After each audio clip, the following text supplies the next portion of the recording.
नमस्ते एवरीवन, कैसे हो आप सब लोग। सीएमए फाइनल वालों, आप लोगों के लिए एक बहुत ही बढ़िया मेरे पास सरप्राइज है।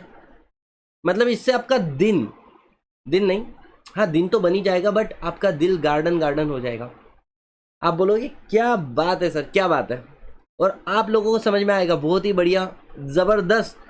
बट उसके पहले मैं देख रहा हूँ बच्चे मेरे को क्वेश्चन पूछ रहे हैं कि सर, रिक्वेस्ट है बच्चों का कंटिन्यूस बेसिस पर कि सतीश सर टॉप 50 क्वेश्चन दे दो जो एग्जाम में आने ही आने वाले हैं। मैं मजाक नहीं कर रहा हूँ, ये देखो Satish sir if possible list of important question chapter wise. मैंने जानबूझ के नाम कट किया बच्चे का, chapter wise including case studies. अब मुझे एक बात बताओ, I have one question for you. CMA final पढ़ रहे हो, तुमको क्या लगता है कि मैं तुमको 50 क्वेश्चन बता दूंगा और वही क्वेश्चन आपके एग्जाम में आएंगे? Not possible. आज तो अगर मैं वीडियो बना दूंगा ना, हाँ मैं आपके लिए क्वेश्चन ला रहा हूँ बेटा, तुम लोग खुश हो जाओगे। जिस लेवल से मैंने पढ़ा है तुम लोग मेरे पे ट्रस्ट भी कर लोगे। लेकिन आज जो मैंने तुम्हारा ट्रस्ट गेन किया ना, जिस दिन मैं मतलब भगवान को साक्षी रख के बात बोल रहा हूँ, जिस दिन तुम एग्जाम हॉल में से बाहर निकलोगे ना, उस दिन तुम बोलोगे यार वो बंदे ने करियर खराब कर दिया। जो मैंने इमेज बनाई ना वो भी गई पानी में। क्यों? तो कुछ व्यू के चलते मैंने कुछ बच्चों को, कुछ नहीं कितने सारे बच्चे सुन रहे हैं आज के डेट में, सबको मैनिपुलेट कर दिया। टॉप 50 क्वेश्चन दे दिए सर। नहीं, वी आर एक्सपेक्टिंग उसमें से 50% भी आ गया। तो if you want to ask तो आस्क सर, टॉप 50 सेक्शन पूछ लो यार तुम मुझे, कि जहाँ से एग्जाम में क्वेश्चन आते हैं मैं वो सेक्शन बता दूंगा। उस सेक्शन को आपको 100% पढ़ना पड़ेगा और क्वेश्चन कहीं से भी आ सकता है। अगर थोड़ा सा पेशेंस होगा तो एक एक्सप्लेन करता हूँ मैं किस तरीके से। सेक्शन नंबर 160 कितनी बार टेस्ट हुआ देखना सर। दिसंबर 2025 के एग्जाम में आया था कि डायरेक्टर का कैंडिडेचर जो है हमने इंडिविजुअल शेयर होल्डर को नहीं भेजा, न्यूज़पेपर में हम लोग उसको दे सकते हैं क्या? Answer is yes. यही MQP 2026 के अंदर आया हुआ है क्या कि सिर्फ एक न्यूज़पेपर एडवर्टाइजमेंट किया तो चलेगा क्या? नहीं, 2 न्यूज़पेपर एडवर्टाइजमेंट चाहिए, एक इंग्लिश लैंग्वेज और एक वर्नाकुलर लैंग्वेज। और यही क्वेश्चन केस स्टडी बोलकर MQP के अंदर आया 2026 के अंदर। और यहाँ पर क्वेश्चन इन्होंने कैसे घुमाया पता है क्या? ये सेक्शन गवर्नमेंट कंपनी को एप्लीकेबल नहीं है। ये सेक्शन जिस कंपनी में पोस्टल बैलेट से डायरेक्टर इलेक्ट होने वाले उसको एप्लीकेबल नहीं है। और ये एंगल कभी नहीं पूछा था, अभी पूछा। तो अगर मैं आपको बोल दूँ सेक्शन नंबर 160 पर स्पेसिफिकली इसके पहले पास में कौन से केस स्टडी आई है, ये एग्जाम में आएगा बेटा, यहाँ से तो क्वेश्चन बनाए नहीं। तो अगर मैं आपको 50 एक केस स्टडी दे दूँ, 100 केस स्टडी दे दूँ और बोल दूँ ये बेस्ट है ना, यही एग्जाम में आएंगे, आपको नहीं लगता है मैं आपके साथ में चीट कर रहा हूँ? शायद मुझे व्यूज आ जाएंगे, शायद तुम आज मुझे थैंक यू बोल दोगे। जब तक आपका रिजल्ट आएगा मेरे काफ़ी लेक्चर भी सेल हो जाएंगे, लेकिन एट द एंड तुमको पता है तुम्हारे साथ में मैंने गलत किया। हाँ, इफ़ यू वांट तो आप कमेंट करना कि सतीश सर हमें टॉप 100 क्वेश्चन दे दो। मतलब मैं आपको ऐसे वाले क्वेश्चन दे दूंगा जो थोड़े ट्रिकी है, बच्चा उसका आंसर गलत लिख सकता है, मैं वैसे क्वेश्चन दे सकता हूँ आपको। समझ में आया आप लोगों को? वो क्वेश्चन मैं आप लोगों को दे सकता हूँ, या फिर टॉप 50 सेक्शन बता सकता हूँ। लेकिन एग्जैक्ट कौन सा क्वेश्चन एग्जाम में आने वाला है, अगर ये कोई आपको बता रहा है टॉप 50 क्वेश्चन, बस इतने ही क्वेश्चन करके जाओ। मैंने भी चरण पढ़ लिए उनके, है ना, उनके दर्शन कर लिए मैंने भी। नहीं होता यार, समझो तुम अभी तुमको गुमराह करना बहुत आसान है, क्योंकि तुम बहुत पैनिक होते हो उस मोमेंट पे।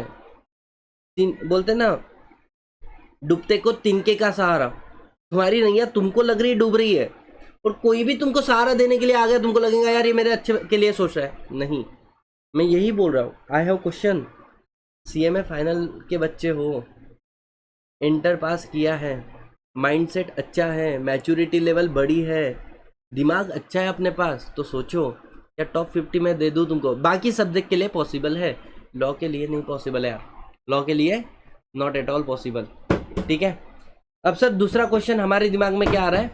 दूसरा क्वेश्चन आ रहा है तो टॉप 50 क्वेश्चन नहीं होते हैं। हाँ, मैं आपको दे दूंगा टॉप 100 क्वेश्चन, लेकिन वो मतलब थोड़े अच्छे डिफिकल्ट लेवल के हैं, जो बच्चा जनरली गलत, उसका आंसर गलत सोचा, उसका आंसर कुछ और होता है, वो क्वेश्चन मैं आपको दे दूंगा, जहाँ पर आपका कंसेप्ट रिवीजन हो जाएगा। ऐसे क्वेश्चन मैं आपको दे दूंगा। If you really want you may comment, मैं कल तक वो वीडियो अपलोड कर दूंगा, पढ़ के चल जाना। अब दूसरा सरप्राइज, वी लाइक सरप्राइज। तो अब आपको सरप्राइज देने की बारी आई। तो क्या हुआ, मैंने एक वीडियो अपलोड किया था, आप लोगों को पता है, जहाँ पे मैंने लगभग 244 MCQ डिस्कस किए थे मॉड्यूल 1 के कंपनीज एक्ट के, और साथ ही साथ में 55 क्वेश्चन आंसर डिस्कस किए थे पास्ट ईयर के। मैं नहीं बोल रहा हूँ नए क्वेश्चन, बिकॉज नए क्वेश्चन मैंने रिवीजन में करवाए हैं। पास्ट ईयर के मैंने क्या डिस्कस किया आप लोगों के साथ में, प्रीवियस ईयर क्वेश्चन डिस्कस किए 55, वो भी बिना देखे सारे आंसर क्या होने चाहिए एग्जाम में, आपने क्या क्या लिखना है, ओरली बोला है मैंने, ठीक है। अब बच्चे का वहाँ पे क्वेश्चन, एक बच्ची का मुझे क्वेश्चन ये आया comment, sir insolvency bankruptcy code, corporate governance और इकोनॉमिक्स लॉ के भी MCQ दो। क्यों? क्योंकि मैंने ना काफ़ी सारे नए MCQ बनाए थे जो अमेंडमेंट पे बेस है, जिसके ऊपर अभी तक MCQ इंस्टीट्यूट ने पूछा नहीं, क्योंकि सप्लीमेंट्री इशू किए तो वहाँ से क्वेश्चन तो बन सकते हैं ना, ठीक है। तो ये था। इसके बाद में और एक कमेंट, मतलब एक बच्ची है, बच्ची का मुझे मैसेज आता है क्या कि सतीश सर यहाँ पर आ जाओ, insolvency bankruptcy code, corporate governance and economics law ये भी MCQ दे देना। तो मैंने प्रॉमिस किया था दैट ये मैं शेयर करूँगा आपको, ठीक है, ये मैं शेयर करूँगा।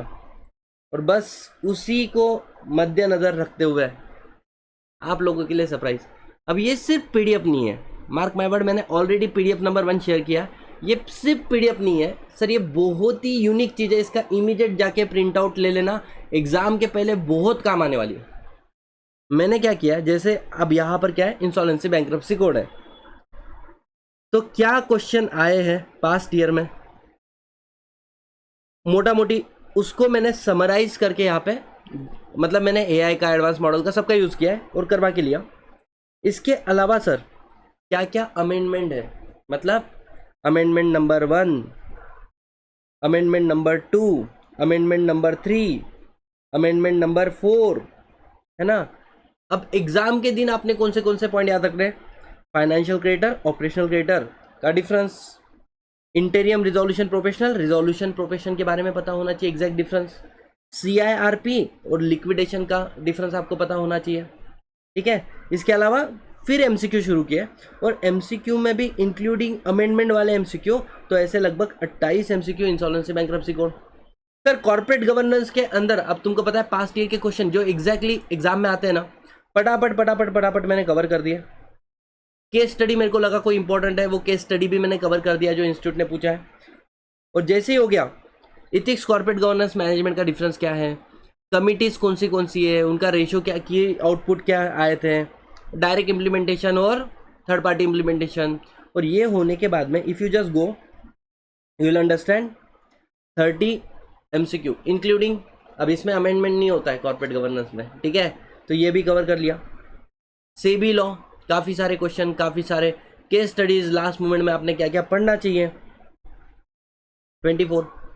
जैसे फॉर एग्जांपल मैं अब आपको बताता हूँ, कंपटीशन एक्ट में भी काफ़ी सारे अमेंडमेंट्स हैं। कंपटीशन एक्ट के अंदर लगभग 24 case study, foreign exchange law से रिलेटेड क्वेश्चन केस स्टडी जो आते हैं। और इसी तरीके से यहाँ पर आता है तुम्हारा बैंकिंग सेक्टर, इंश्योरेंस सेक्टर। अब एक बच्चे ने मुझे अभी ग्रुप में एक मैसेज भेजा था कि सर MSME का, तो मैंने क्या किया है, पास्ट क्वेश्चन को भी अमेंडमेंट आंसर दे दिया। लाइक MSME की जो लिमिट है, तो मैंने लिखा है अमेंडमेंट इन 2025, अमेंडमेंट इन 2025, और आज के हिसाब से उसका आंसर क्या होना चाहिए, हिंड में मैंने आप लोगों को दिया है।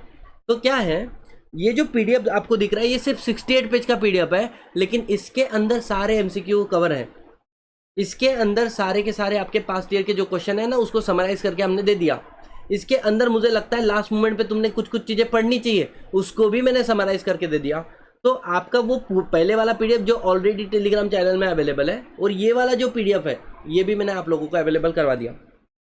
अब एक चीज़ बनती है, देखो मैंने मेरे तरफ से जो पॉसिबल है, जो पॉसिबल, सर जिन्होंने रेगुलर लेक्चर लिया उनको रेगुलर लेक्चर दे दिया, जिन्होंने फास्ट ट्रैक लिया उसको फास्ट ट्रैक, जिनको चाहिए था ऑडियो रिवीजन उनको दे दिया, ऑडियो रिवीजन जो हमने कमिटमेंट किया था। क्वेश्चन प्रैक्टिस बैच मैंने फ्री में अवेलेबल करवा दिया, मैंने ऑनलाइन वाले बच्चों के रिवीजन करा दिया, 500+ केस स्टडीज़ करा दिया, सब कुछ मैंने मेरे तरफ से करा दिया। थोड़ा सा आपके तरफ से क्या, आज है ना इस वीडियो में अपन कुछ भी नहीं, मैं ऐसे लिख सकता था कि कमेंट करो मैं तुमको ये पीडीएफ, नहीं छोड़ो, लास्ट कुछ दिन बाकी एग्जाम में। आज एक लाइन आप ऐसी लिखोगे जो मेरे दिल को छू जाए। कुछ भी हो सकता है कि सर आपके चार्ट्स बहुत अच्छे हैं, सर आपका पढ़ाने का तरीका अच्छा है, शायद सर आपके लॉजिक बहुत अच्छे हैं, genuinely what you feel about me. मैं सबसे लास्ट में क्वेश्चन कर रहा हूँ ये रीजन बिंग, कितने बच्चों ने लास्ट में मेरे बारे इस वीडियो को सुना, वही इस क्वेश्चन का आंसर देगा, हर कोई तो नहीं देगा ना। तो मैं देखना चाहता हूँ कि कितने बच्चों ने सुना है, कितने ने लाइक किया वो भी नहीं, कितने लोगों ने लास्ट तक सुना है और मेरे लिए एक लाइन लिख दी है, और मैं आपकी सबकी लाइन पढ़ूंगा, है ना, जो भी आपने मेरे लिए लिखा है डेफिनेटली, है ना। तो क्यों सर ऐसा, रीज़न बिंग देखो, हम लोग ग्रैटिट्यूड अगर बताते हैं ना, it give a positive vibes. तो मैंने आपके लिए मेहनत किया, आप ग्रैटिट्यूड दोगे मेरे को अच्छा लगेगा, आप दोगे आपको भी अच्छा लगेगा, एंड विन विन सिचुएशन है। तो नमस्ते everyone, thank you so much guys, है ना। जितना जितना करना था सब कुछ मैंने मेरे तरफ से कोशिश की है। भविष्य में मैं और भी ज़्यादा करूँगा, और भी ज़्यादा आप लोगों के लिए मेहनत लूँगा, और मैं सिर्फ नहीं, पूरी एकत्वम की टीम आपके लिए दिन रात मेहनत लेंगी, बिकॉज आपका सपना हमारा सपना। एंड जिस दिन आपका रिजल्ट आ जाए, आपने किसी और से भी पढ़ा होगा, मेरे को कोई टेंशन नहीं है कि आपने रेगुलर क्लास किसके लिए, वो आपका फोटो लगा, इट्स फाइन, कम्प्लीटली फाइन। लेकिन आपको अगर लगता है कि आपकी इस रिजल्ट का जिम्मेदार या कहीं ना कहीं कंट्रीब्यूशन मेरा है, तो जिस दिन रिजल्ट आएगा ना यार, उस दिन मेरा नंबर है 9011624624। इस पर आपका रिजल्ट शेयर कर देना और थैंक यू लिख देना, दैट्स इट, गेम ओवर। ठीक है, इसके अलावा सर कुछ नहीं करना है, आप लोगों ने कुछ भी नहीं करना है। तो यहाँ पे मेरे को लगता है अब ये परफेक्ट टाइम हो गया आप लोगों के लिए कि मैं आपको अब आपका हाथ छोड़ूं और आपको एक विजय टीका लगाऊं, विजय तिलक, और बोलूं विजय भव, जीत के आओ, तोड़ कर आओ, तोड़ कर आओ। जो घमंड अपने इंस्टीट्यूट का है ना, पास नहीं होने देंगे, इसको चीर के आओ। And I wish you all the very best from the bottom of my heart. विजयी भव।